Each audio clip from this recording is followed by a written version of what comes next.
Hello, Lenawee County. My name is Brian Vish, and this is the WLEN Evening News. Let's get into it.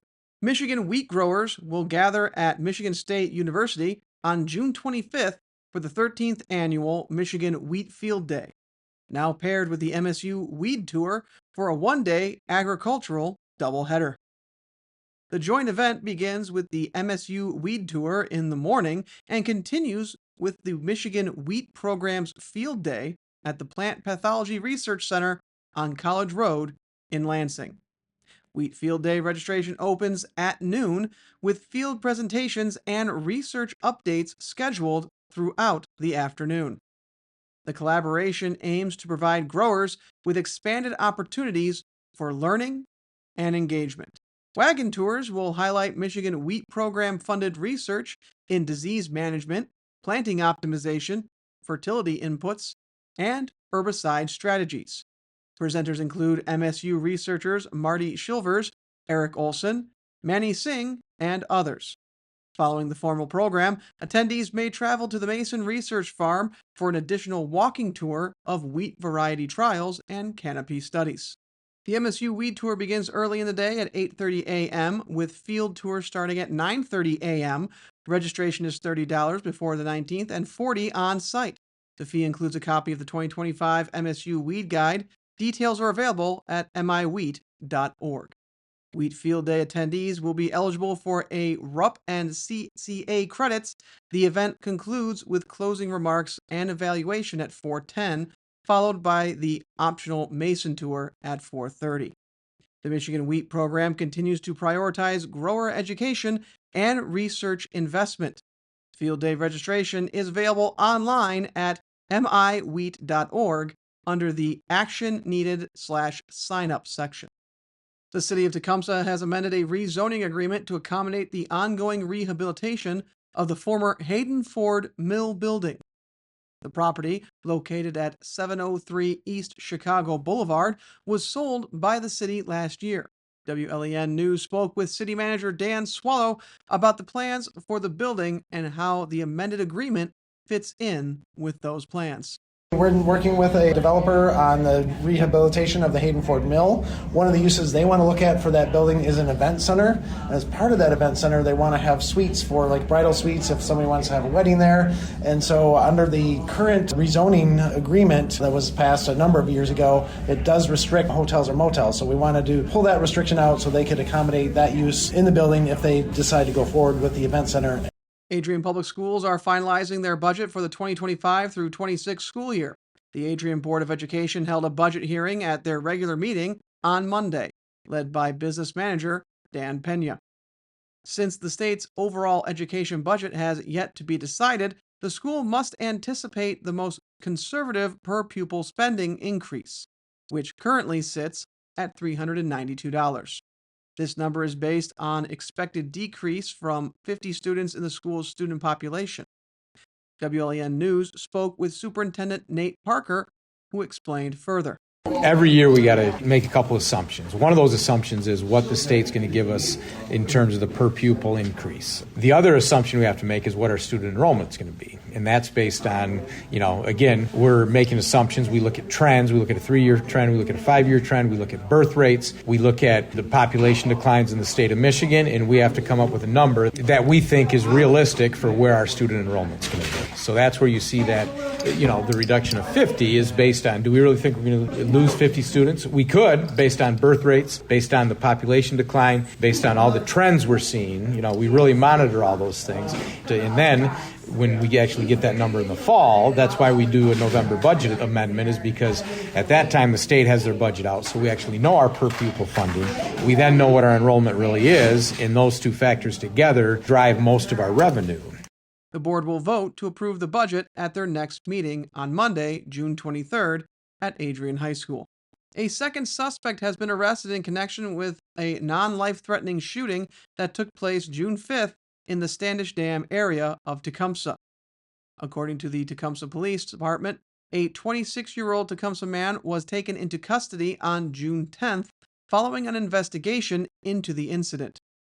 Officers initially responded to a report of a gunshot victim near the 9000 block of North Union Street.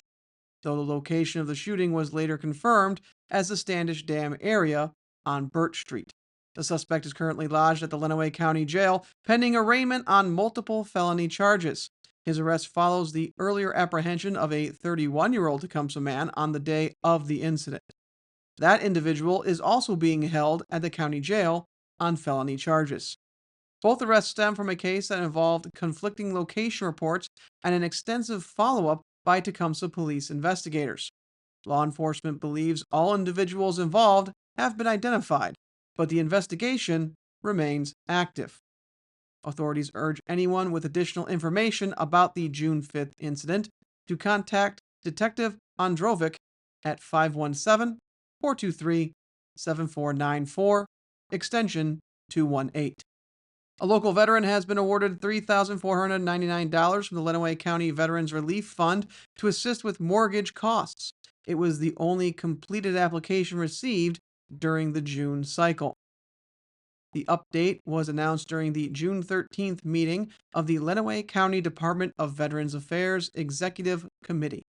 Veterans Service Director Tammy Sheldon presented the fund activity report, which noted that while there were several phone inquiries, only one formal application was submitted and approved. The approved request came from a veteran seeking support for mortgage expenses. The application met all eligibility criteria, and the committee approved full disbursement in the amount of $3,499. No other applications for emergency aid were finalized or funded during this period. The committee also reviewed ongoing aid inquiries and confirmed no additional pending applications for June. The Veterans Relief Fund remains available for emergency financial needs tied to housing, utilities, or essential expenses. Veterans in Lenawee County can contact the department at 517-264-5335 to apply. Now let's look at your Thursday evening forecast here in Lenawee County. Mostly cloudy through the early evening, with temperatures gradually falling from 70 to the mid-60s. Light east winds around 9 miles per hour. Rain chances start low but increase steadily. Expect scattered showers beginning around 8 p.m., with the heaviest activity likely between 9 and 11. There's an overnight low of 60. On Saturday, expect morning showers, tapering off by midday with cloudy skies lingering through the afternoon. A high near 70 degrees with winds out of the northeast at 10 to 15 miles per hour. Rain chances peak early, then drop off by the evening. Saturday night will be partly cloudy and cooler with a low around 57. Light northeast winds continue at 5 to 10 miles per hour. Looking ahead, Sunday on Father's Day, we have partly cloudy skies and warmer weather with just a slight chance of a stray shower. A high near 80 degrees and winds from the east-northeast at 5 to 10 miles per hour. Sunday night mostly clear with a low around 60. Monday continued warming with partly cloudy skies, a high of 84 and winds light and variable. Monday night a few clouds and a low of 64. Tuesday expect morning sun, which will give way to scattered thunderstorms in the afternoon. A high of 84. And Tuesday night, showers and storms remain possible throughout the evening. The low will be 70. On Wednesday, scattered thunderstorms throughout the day, a high of 81 with gusty southwest winds, and Wednesday night, storm chances continue with a low of 69. Finally, Thursday, thunderstorms possible early, then partly cloudy by the afternoon. There's a high of 80 degrees, and Thursday night will be cooler with a low of 62 under partly cloudy skies. And that's a look at your forecast as we head into Father's Day weekend and start the next week. Expect a mix of clouds and some scattered showers, gradually warming temperatures then throughout the week. Stay weather aware, especially Tuesday and Wednesday when storms return to the forecast. That's your WLEN weather report. Now, back to the news. Michigan would eliminate its concealed carrying license requirements under new legislation introduced by Senator Joseph Bellino, part of a 5-bill package aimed at expanding gun rights for residents who are legally allowed to possess firearms. Currently, Michigan residents must complete a state-approved pistol training course, submit fingerprints, and pay $100 to obtain a concealed pistol license, which must be renewed every 5 years. Senate Bills 406 through 410 would remove those requirements, allowing permitless concealed carry in any area where licensed or open carry is currently legal. The proposal would repeal licensing rules for civilians, military members, and retired law enforcement officers in good standing. It would also eliminate designated safe zones, transportation rules specific to CPL holders, and sentencing guidelines related to licensing violations. Supporters frame the package as a defense of constitutional rights and a way to streamline gun access for law abiding individuals. If enacted, Michigan would become the 30th state to adopt permitless concealed carry, often referred to as constitutional carry. The policy has sparked intense debate in other states over public safety, training standards, and enforcement consistency, especially in schools, public venues, and urban areas. CPLs would remain optional for those seeking reciprocity in other states with licensing requirements. The legislative package is expected to generate extensive discussion as it moves through Senate committees. Its potential impact on enforcement safety protocols and training access is likely to draw scrutiny from both supporters and critics. A new legislative proposal in Lansing would amend the Michigan Campaign Finance Act to add enforcement mechanisms for campaign finance violations involving the Secretary of State.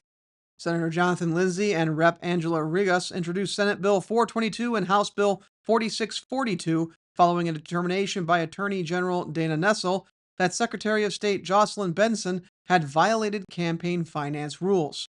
According to the lawmakers, current law lacks procedures to address such violations when committed by the office tasked with oversight.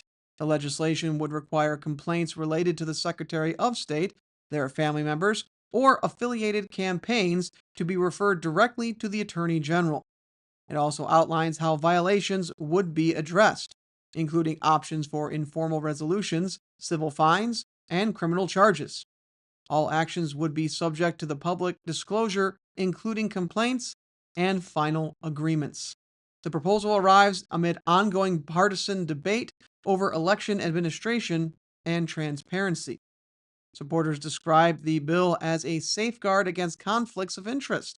Critics have not yet issued formal responses, though similar measures in other states have faced scrutiny for political targeting or redundancy with existing ethics procedures. The bills have been referred to their respective elections committees in the House and Senate.